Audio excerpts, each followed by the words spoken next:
বেরিয়ে যাও এখান থেকে। আমি তোমার মুখ দেখতে চাই না। ঘর ভাঙানি মেয়ে একটা, বেরিয়ে যাও এখান থেকে। কি বলছো তুমি? তুমি ভুলে যাচ্ছ বোধ হয় বাড়ির বউ। তোমার সঙ্গে যদি এরকম ব্যবহার করতাম তোমার ভালো লাগতো? এসব তুমি কি বলছো? বড় মায়ের সাথে এই দুদিনের মেয়েটার তুলনা করছো? Please stop it. Enough enough. আর মা, আমি তোমাকে রিকোয়েস্ট করছি, মাথা গরম করে এরকম একটা চরম সিদ্ধান্ত এখন নিও না প্লিজ। দেখো, যা যা হয়েছে সেটা ঠিক কি ভুল আমি সত্যি জানি, আমার কোনো আইডিয়াই নেই। কিন্তু আমি ওকে চিনি, আবিরকে চিনি, আমার ভাই।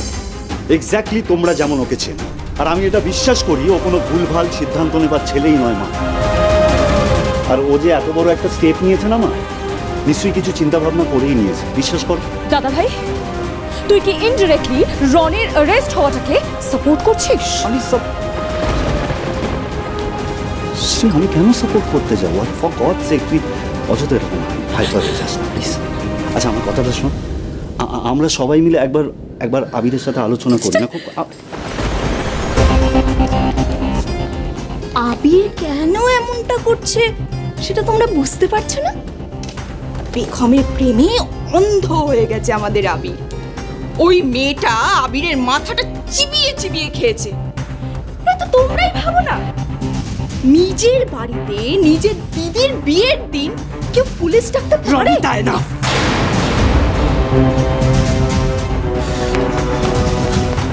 এমনিতে তো এই বাড়িতে কম আগুন জ্বলছে না রনিতা, তার মধ্যে কেন তুমি আবার ঘি ঢালছো? বড়মা, এখন কিন্তু একটাই সলিউশন, ওই মেয়েটাকে এই বাড়ি থেকে ঘাট ধাক্কা দিয়ে বের করে দাও। থামো, একদম চুপ। অসভ্যতা করেই যাচ্ছে। কোন পর্যায়ে যাচ্ছে আমাদের বাড়ির কালচার? কি হচ্ছে বাবা এটা? বাড়ির বউকে বাড়ি থেকে হিড়িজ করে বাইরে টানতে টানতে বের করে দিলে সলিউশন হয়? এভাবে সলিউশন হবে কেন দিদি ভাই? আমি তো আগেও বলেছিলাম এই বাড়িতে হয় ওই মেয়ে থাকবে, না হলে আমি থাকবো। আর তোমরা কেন আমার কথা শুনছো না বলো তো? এই বাড়িটা আমার, তাই আমি সিদ্ধান্ত নেব এই মেয়ে এই বাড়িতে থাকবে কি থাকবে না। না বৌমা, এই বাড়িটা আমার, তাই কোন রকম সিদ্ধান্ত তুমি একা নিতে পারো না।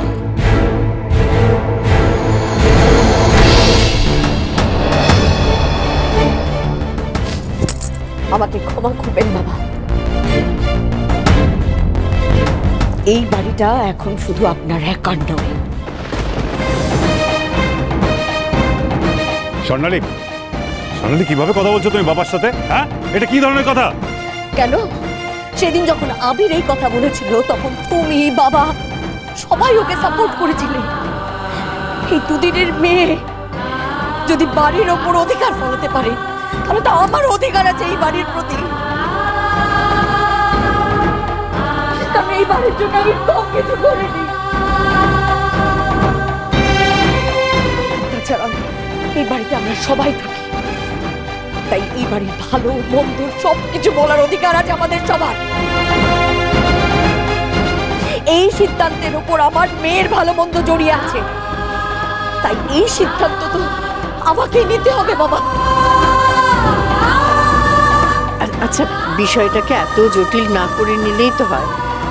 তার চেয়ে আমাদের পেখম যদি কিছুদিন বাপের বাড়িতে থেকে আসে, তারপর পরিস্থিতি শান্ত হলে না হয় ভাবা যাবে। দিদি তো হক কথাই কইছি, তাড়াহুড়া কইরা কোনো সিদ্ধান্ত না নেওয়াই ভালো। পরিস্থিতি একটু না ঠিকাইলে মানুষজন ব্যাপারটা ভাববো কেমন কইরা। হ্যাঁ, আমিও একমত। এই মেয়েকে ও বাড়িতে রেখে আসা হোক। এত ঝামেলা, এত অশান্তি আমার আর ভালো লাগছে না। একজন যদি এই বাড়ি থেকে চলে গেলে আমাদের বাড়িতে শান্তি ফিরে আসে, তাহলে তার এ বাড়ি থেকে চলে যাওয়াই উচিত। পার্থ, বাহ, তুই বলেছিস। সত্যি আমার অবাক লাগছে, অদ্ভুত লাগছে যে আমি এতগুলি ইনসেনসিটিভ লোকের মাঝে বড় হয়েছি। তোরা কেউ বুঝতে পারছিস না কেন যে একটা মেয়ে এইভাবে নিজের অপমান করতে পারে না, নিজের অসম্মান এতগুলো লোকের সামনে বলতে পারে না, লাঞ্ছনার কথা। বাবা, এই পরিবারটাকে আমার ভীষণ অচেনা লাগছে, আমি কাউকে চিনতে পারছি না। জানো এরা কারা?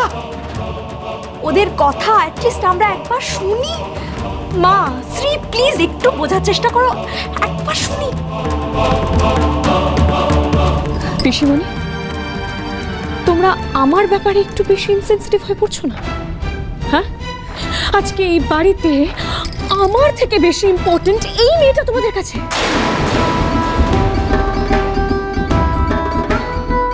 আমি বেঁচে থাকতে বধুয়াকে বাড়ি থেকে কোথাও যেতে দেব না। বেশ, এই মেয়ে যদি এই বাড়িতে থাকে তাহলে আমি এই মেয়ের সাথে এক হাঁড়িতে ভাত খেতে পারবো না।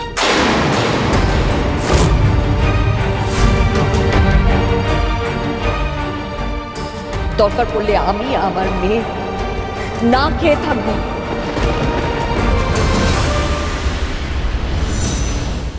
বড় কি ছেলে মানুষই করছিস বলতো? এরকম বোকার মতন জেদ করে বাড়ির সবাইকে কষ্ট দিচ্ছিস, আর ভাল লাগছে না। তুমি বোধহয় ভুলে গেছো যে আমি তোমারই ছেলে, আর তোমার ছেলে তোমাকে প্রাণ দিয়ে ভালোবাসে। আর তুমি যদি সিদ্ধান্ত নিয়ে থাকো তুমি না খেয়ে থাকবে, সেটা আমি মেনে নেব কি করে? তাহলে মা আর বউয়ের মধ্যে একজনকে বেছে নে, বের করে দেই মেয়েকে এই বাড়ি থেকে।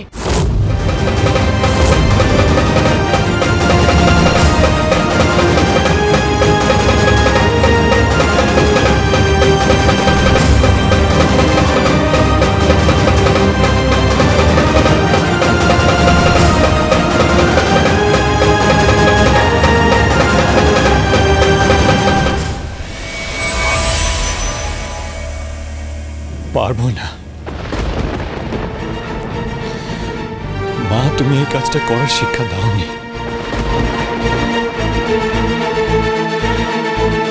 তার চেয়ে ভালো আমি আর বেগম আলাদা খাবো।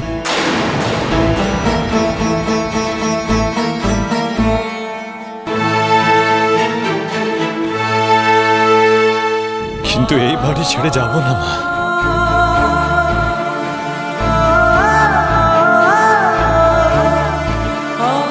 কেন যাবে না? কেন মাথার উপর ছাদটা সিকিউর করছো? মেজ বৌদি,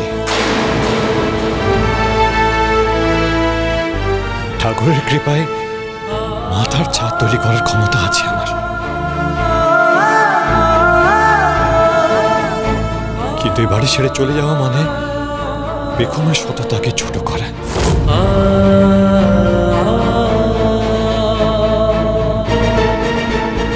আর তোমাদের পাশ থেকে সরে যাওয়া।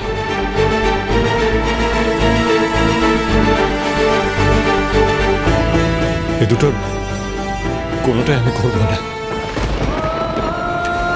কারণ আমরা খুব ভুল করিনি, খুব অন্যায় করিনি। তোর লজ্জা করছে না? তোর জন্য আমার মাথা হেঁট হয়ে যাচ্ছে।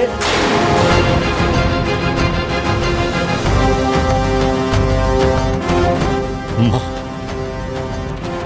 আমি এখনো তোমার সেই আবিরই আছি যাকে যাকে নিয়ে তুমি গল্প করতে। আমার বিশ্বাস একদিন আসবে যেদিন তুমি বুঝতে পারবে যে আমি কখনো এমন কোনো কাজ করিনি যার জন্য তোমার মাথা হেট করতে হয়।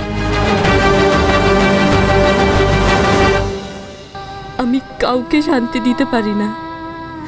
আমার মা বাবা চন্দননগরে নিজেদের বাড়ি ছেড়ে এখানে চলে এসেছিল আমার জন্য।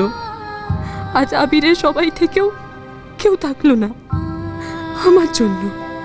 আর কত কি শেষ করব আমি? না না না, আবিরকে আটকাতে হবে।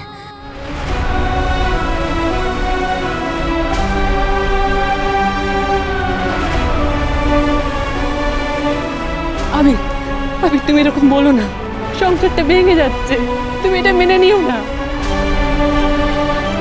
আর কোনো উপায় নেই বেগম, আর কোনো উপায় নেই। আমরা এটা চাইনি আবির।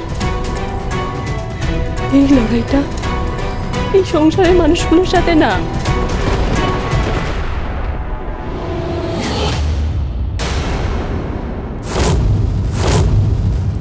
আজ থেকে লড়াইটা তোমার সঙ্গে আমার।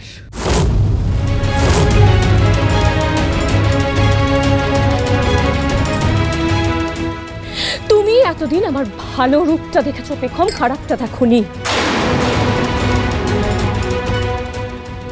এইবার দেখবে।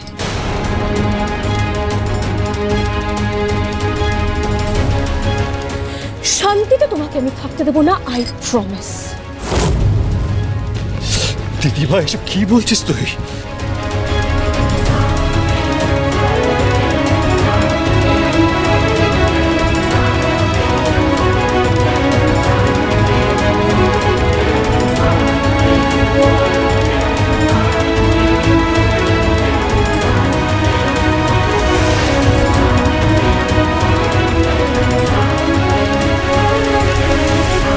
আমার রনকে কষ্ট দিয়েছো তুমি, এবার তোমার জীবন কষ্টে ভরিয়ে দেবো আমি। And I mean it. I mean it.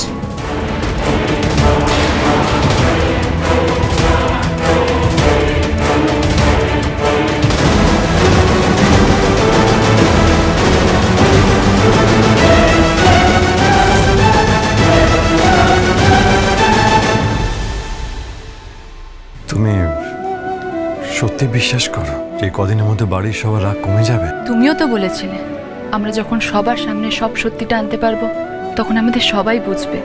তারপর কি সবাই আমাদের উপর রাগ করে থাকতে পারবে? পারবে না। দেখো, এই ঘর আমি ভাঙতে দেব না আবির। যে ফাটল এই সংসারে ধরেছে সেটা যেভাবেই হোক আমি জোড়া লাগাবই।